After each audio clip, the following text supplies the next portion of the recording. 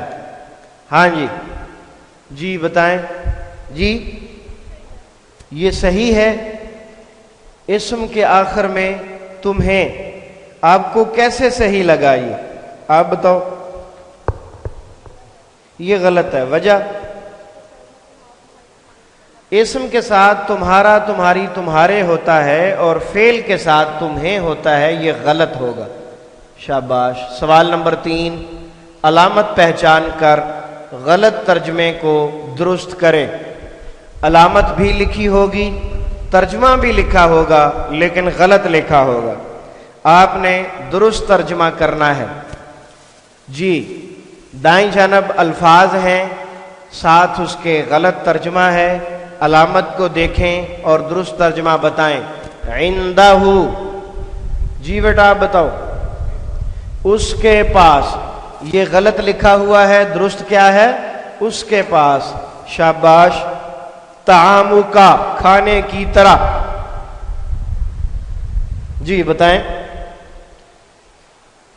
طعام کا، تیرا کھانا۔ شاباش، درست ہے۔ خلق کا، خلق کا، ہاں جی، اس نے پیدا کیا مجھے۔ کون بتائے گا؟ بتا دیں، آپ ہی بتائیں۔ اس نے پیدا کیا تجھے۔ شاباش، تشریف رکھیں۔ صراطی، تیرا راستہ۔ صراطی، جی آپ بتا دیں۔ میرا راستہ اس کا ترجمہ ہونا چاہیے، یا اسم کے ساتھ آئی ہے ترجمہ میرا، میری، میرے، یا اپنا، اپنی، اپنے کیا جاتا ہے۔ علمھا، اس مذکر کا علم۔ جی صحیح ترجمہ؟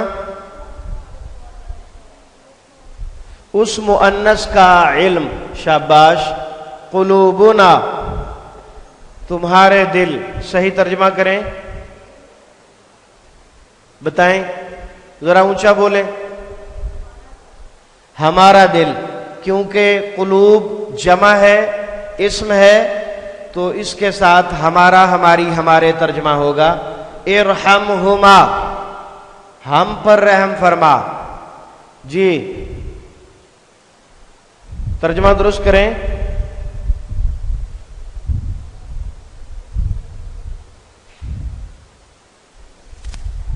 بولو۔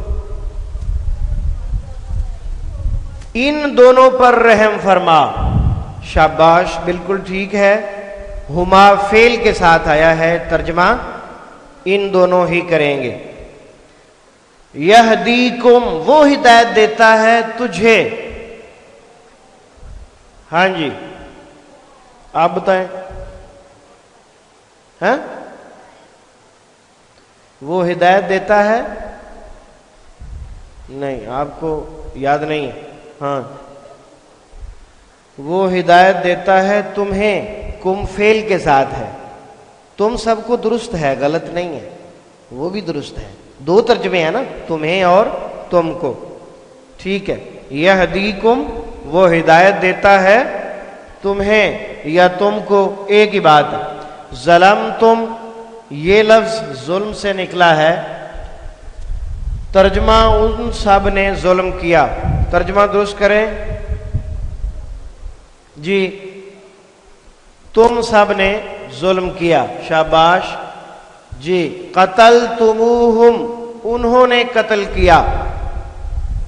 قتلتم، تم، واو اور پھر ہم، کریں ترجمہ۔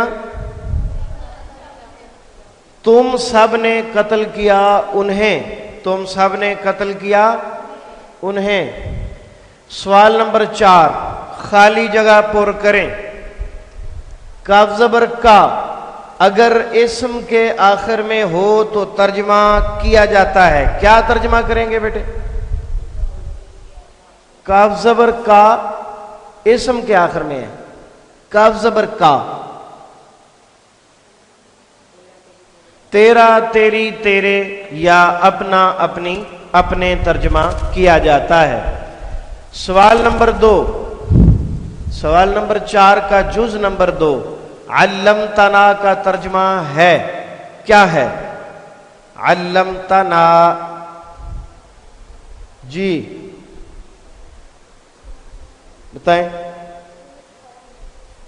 تو نے سکھایا ہمیں، تو نے سکھایا ہمیں، تا کا معنی تو نے ہو گیا اور نا فعل کے ساتھ آیا اور ساتھ زبر بھی موجود ہے۔ زبر زیر ہوگی تو ترجمہ ہمیں، زبر زیر نہیں جزم ہوگی تو ترجمہ ہم نے۔ یہ تو ماشاءاللہ بہت پرانی باتیں ہو چکی ہیں، اب کیا خیال ہے؟ 10 سبق پڑھ لیے آپ نے، بہت زیادہ علمی خزانہ آپ کے علم میں آ چکا ہے۔ تو انشاءاللہ اگلے 5 سبق پڑھ کر تقریباً 70+ % جو ہے آپ کو ترجمہ قرآن آٹومیٹک انشاءاللہ سمجھ آنا شروع ہو جائے گا۔ جی، احدکما کا ترجمہ ہوتا ہے، احدکما، ترجمہ کریں جی، احدکما، جی آپ بتائیں۔ ان دونوں میں سے، تم دونوں میں سے، شاباش، ٹھیک ہے، تم دونوں میں سے ایک، کما اسم کے ساتھ آیا ہے، ترجمہ تم دونوں ہی کریں گے۔ جز نمبر 4 ربی کا ترجمہ ہے اور ربنا کا ترجمہ ہے، ربی، ربنا۔ جی بیٹے آپ بتاؤ پیچھے، ہاں جی۔ ربی کا ترجمہ ہے میرا رب اور ربنا کا ترجمہ ہے ہمارا رب، شاباش، تفضل۔ جز نمبر 5 اگر ہم کے بعد ال والا اسم ہو تو اس میں کا مفہوم ہوتا ہے، کس چیز کا مفہوم ہوتا ہے؟ جی آپ بتا دو۔ تشبیہ کا، سوچ لو، ہاں بیٹے، تاکید کا، شاباش، تاکید کا مفہوم ہوتا ہے۔ اس میں بات میں زور ڈالا جاتا ہے تاکید کے لیے اور ترجمہ ہی کیا جاتا ہے۔ تشبیہ کا مفہوم ایک بچہ بتا رہا تھا، بیٹا وہ اس وقت ہوتا ہے جب کاف زبر کا اسم کے شروع میں آئے۔ یہ ہم اور ال ہے، اس کے ساتھ ایسا کوئی شک بھی نہیں پڑنا چاہیے۔ ہم کے بعد ال تاکید کے لیے ہوتا ہے۔ جز نمبر 6 علامت تم کے بعد کوئی اور علامت لگانی ہو تو درمیان میں کا اضافہ کرتے ہیں، جی واو کا اضافہ کرتے ہیں، شاباش، ٹھیک ہے جی، درمیان میں واو کا اضافہ کریں گے۔ جز نمبر 7 فعل کے ساتھ علامت یا لگانے کی ضرورت ہو تو فعل اور یا کے درمیان کا اضافہ کرتے ہیں، جی نون زیر نی کا اضافہ کرتے ہیں، شاباش۔ جز نمبر 8 نا اگر فعل کے آخر میں ہو تو اس سے پہلے جزم ہو تو اس کا ترجمہ کیا جاتا ہے۔ نا سے پہلے فعل اور فعل اس میں نا سے پہلے جزم ہو تو ترجمہ، ہاں جی کیا؟ ہم نے، شاباش۔ جز نمبر 9 اگر نا اسم کے آخر میں ہو تو اس کا ترجمہ ہمارا، ہماری، ہمارے یا اپنا، اپنی، اپنے کیا جاتا ہے۔ جز نمبر 10 نا فعل کے آخر میں ہو، اس سے پہلے زبر یا زیر ہو تو پھر کیا ترجمہ ہوگا؟ ہمیں، پھر کیا ترجمہ ہوگا؟ ہمیں۔ الحمدللہ ٹیسٹ نمبر 2 مکمل ہوا۔ سبق نمبر 6 سے لے کر 10 تک آپ سے سوالات کیے گئے، ماشاءاللہ بڑی خوشی ہوئی، بچوں نے بڑے اچھے اور مناسب جواب دیے ہیں۔ 1-2 غلطیاں قابل قبول ہوتی ہیں، کوئی ایسا مسئلہ نہیں، باقی الحمدللہ بہت اچھے جوابات دیے ہیں۔ اللہ تعالیٰ تمام بچوں کے اور حاضرین مجلس جو قرآن کو سمجھنے کے لیے حاضر ہوئے ہیں، بزرگ ہیں یا خواتین ہیں یا جو نوجوان ہیں، طلباء کے ساتھ، سب کے علم عمل میں اللہ تعالیٰ برکت عطا فرمائے۔ سبحانک اللہم و بحمدک، اشہد ان لا الہ الا انت، استغفرک و اتوب الیک، و آخر دعوانا ان الحمد للہ رب العالمین۔